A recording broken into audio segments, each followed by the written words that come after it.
अस्सलाम वालेकुम, welcome to my YouTube channel. आज का जो हमारा टॉपिक है वो है स्किन अपेंडेजेस। स्किन अपेंडेजेस क्या है? The skin appendages are epidermal and dermal derived component of the skin. तो ये ऐसे कंपोनेंट्स हैं जो कि एपिडर्मिस और डर्मिस से डिराइव किए गए हैं या उनमें प्रेजेंट होते हैं। That include hair, nails, sweat glands and sebaceous gland. ये सब क्या है? हमारी स्किन अपेंडेजेस हैं। Each component has a unique structure, function and histology. इन सारे कंपोनेंट्स के अपना स्ट्रक्चर होता है, अपना फंक्शन होता है और अपनी एक यूनिक हिस्टोलॉजी होती है। इन सबको वन बाय वन करके देख लेते हैं। तो सबसे फर्स्ट पे आता है हेयर। हम जानते हैं कि हमारी जो स्किन है वो हेयरी इन नेचर है, मतलब कि ये मोस्टली हेयर से कवर होती है। तो अब हेयर क्या है, वो कहाँ से डिराइव होते हैं?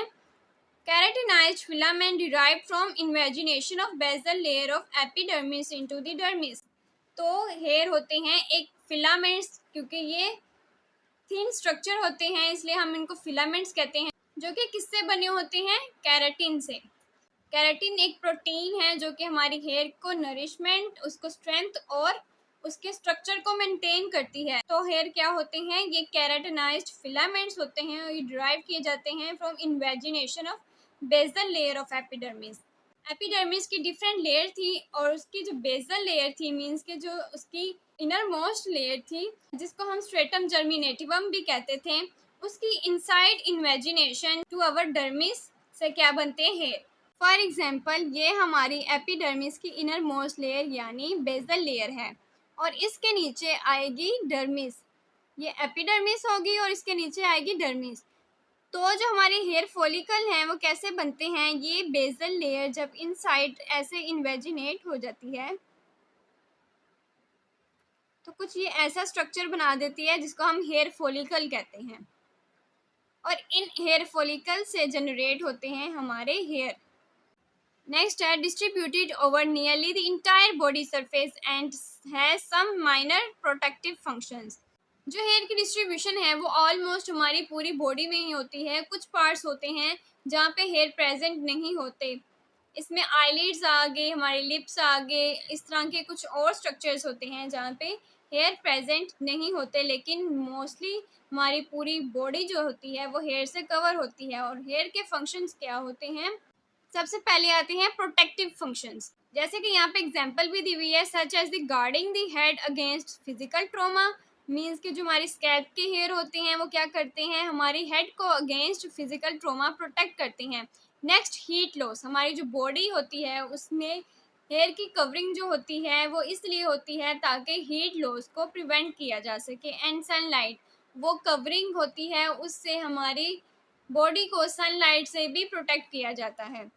Eye lashes shield the eyes. Eye lashes क्या करती हैं? हमारी आईज को शील्ड करती हैं अगेंस्ट जर्म्स या माइक्रो ऑर्गेनिजम्स और कोई भी डस्ट पार्टिकल, ताकि हमारी आईज इरिटेशन से बच सकें। And nose hair helps keep dust and other foreign particles out of the respiratory tract. और हमारी रेस्पिरेटरी ट्रैक्ट में भी सिलिया प्रेजेंट होते हैं, लेकिन मेनली जो हमारी नोज के हेयर होते हैं उसका फंक्शन क्या होता है?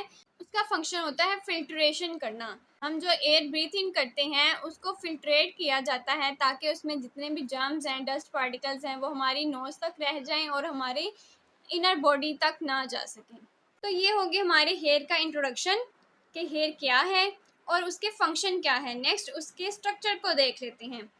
तो हमारे हेयर जो होते हैं मेनली उनके टू पार्ट्स होते हैं, एक रूट होती है और एक होती है शाफ्ट। फॉर एग्जांपल, अगर यहाँ हेयर के स्ट्रक्चर में देखा जाए तो ये जो उसके लास्ट पे पार्ट आता है उसको हम कहते हैं रूट, और वो हिस्सा जो ग्रो करता है हमारी स्किन से बाहर, जो हमें नेकेड आई से भी नजर आता है, वो होती है शाफ्ट। रूट क्या है? Enclosed by hair follicle. तो यहाँ एंड पे हमारे हेयर रूट को किसने इनक्लोज किया होता है? हेयर फॉलिकल ने।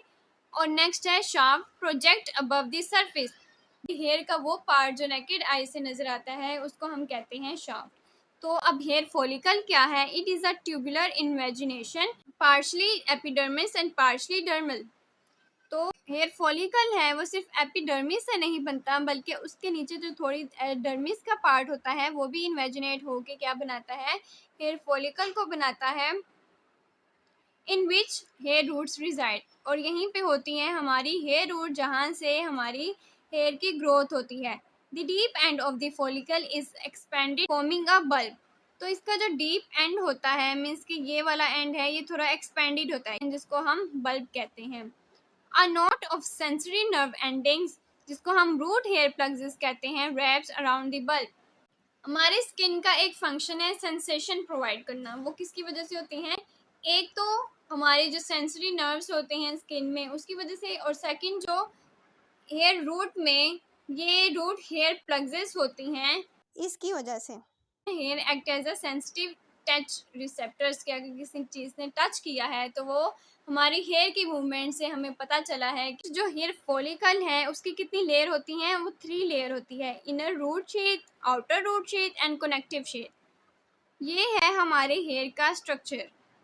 ट्रांसवर्स देखें तो ये ऐसे सर्कल्स होते हैं, और अगर इसके रूट में हम देखें तो इसके बिल्कुल मिड में होता है कॉर्टेक्स।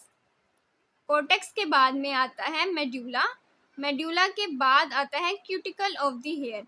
ये क्यूटिकल ऑफ द हेयर तक है, ये हमारी शाफ्ट में भी होते हैं। जो नेक्स्ट 3 पार्ट हैं वो सिर्फ हमारी फॉलिकल जहाँ तक होती है सिर्फ वहाँ तक होते हैं। वो कौन से हैं? Internal root sheath, external root sheath, और बिल्कुल आउटर होती है कनेक्टिव टिश्यू शीथ, जिसने हेयर फॉलिकल में हेयर को उसके सराउंडेड स्ट्रक्चर से कनेक्ट किया होता है। जो नेकेड आई से शाफ्ट नज़र आ रही है हमारी हेयर की, उसके स्ट्रक्चर में आ जाते हैं मेड्यूला, कॉर्टेक्स और क्यूटिकल।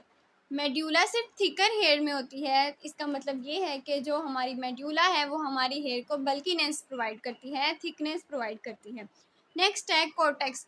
कॉर्टेक्स में होते हैं मेलानोसाइट्स, जो कि डिफरेंट टाइप्स के होते हैं और डिफरेंट पिगमेंट्स देते हैं। यहाँ पे केराटिन भी होती है। केराटिन जो हमारी हेयर को उसकी स्ट्रेंथ प्रोवाइड करती है, नरिशमेंट प्रोवाइड करती है। नेक्स्ट है क्यूटिकल। क्यूटिकल हमारी हेयर की आउटर मोस्ट कवरिंग होती है, और इसका फंक्शन होता है स्ट्रेंथ प्रोवाइड करना और हेयर के इनर स्ट्रक्चर्स को प्रोटेक्ट करना। नेक्स्ट है hair bulb, over expanded end of hair follicle. Hair follicle का वो पार्ट जो नीचे जाके एक्सपेंड हो जाता है उसको हम क्या कहते हैं? हेयर बल्ब, जहाँ से हेयर की ग्रोथ होती है। Hair papilla, the indentation at the base of hair bulb by part of dermis. Hair है उसके यहाँ पे अगर देखें तो डर्मियल का एक पार्ट होता है जो इनसाइड ऐसे इन्वेजिनेट होता है, और इसको हम कहते हैं हेयर पेपिला। ये क्या है? Smooth muscles innervated bye sympathetic nerves. यहाँ पे होती हैं डिफरेंट नर्व्स होती हैं और डिफरेंट सेल्स होती हैं। नर्व्स ने क्या करना होता है?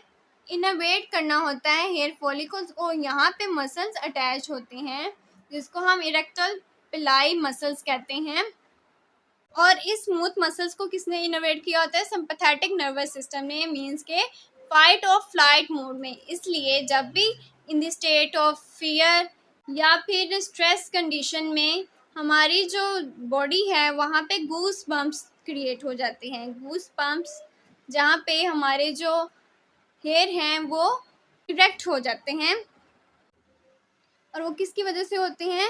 Because of this sympathetic innervation. उसके साथ जो इरेक्टाइल पिलाई मसल्स अटैच होता है वो हमारे हेयर को स्ट्रेट कर देता है। It extends from papillary layer of dermis to the connective tissue sheath of hair follicle. जो इरेक्टाइल पिलाई होता है वो क्या करता है? वो कनेक्टिव टिश्यू जो कि हेयर फॉलिकल की सबसे आउटर मोस्ट टिश्यू था उसको अटैच करती है डर्मल की पेपिलरी लेयर से, मतलब कि जो उसकी फर्स्ट लेयर है। तो इस मसल्स की वजह से और इन इनर्वेशन की वजह से हमारी जो हेयर है in the state of cold या फियर बिल्कुल इरेक्ट हो जाते हैं। और उसके अलावा इन मसल्स की कंट्रैक्शन की वजह से क्या होता है कि जो स्पेशियस ग्लैंड होते हैं हमारे हेयर फॉलिकल के साथ अटैच्ड होती हैं, उनमें जितना सीबम होता है वो भी रिलीज होता है, और ये क्या करता है? Formation of goose flush. तो ये थी हमारी वीडियो का लास्ट। आई होप सो कि आपको समझ आई होगी। तो मिलते हैं नेक्स्ट वीडियो में with a new topic. Until then अल्लाह हाफिज़।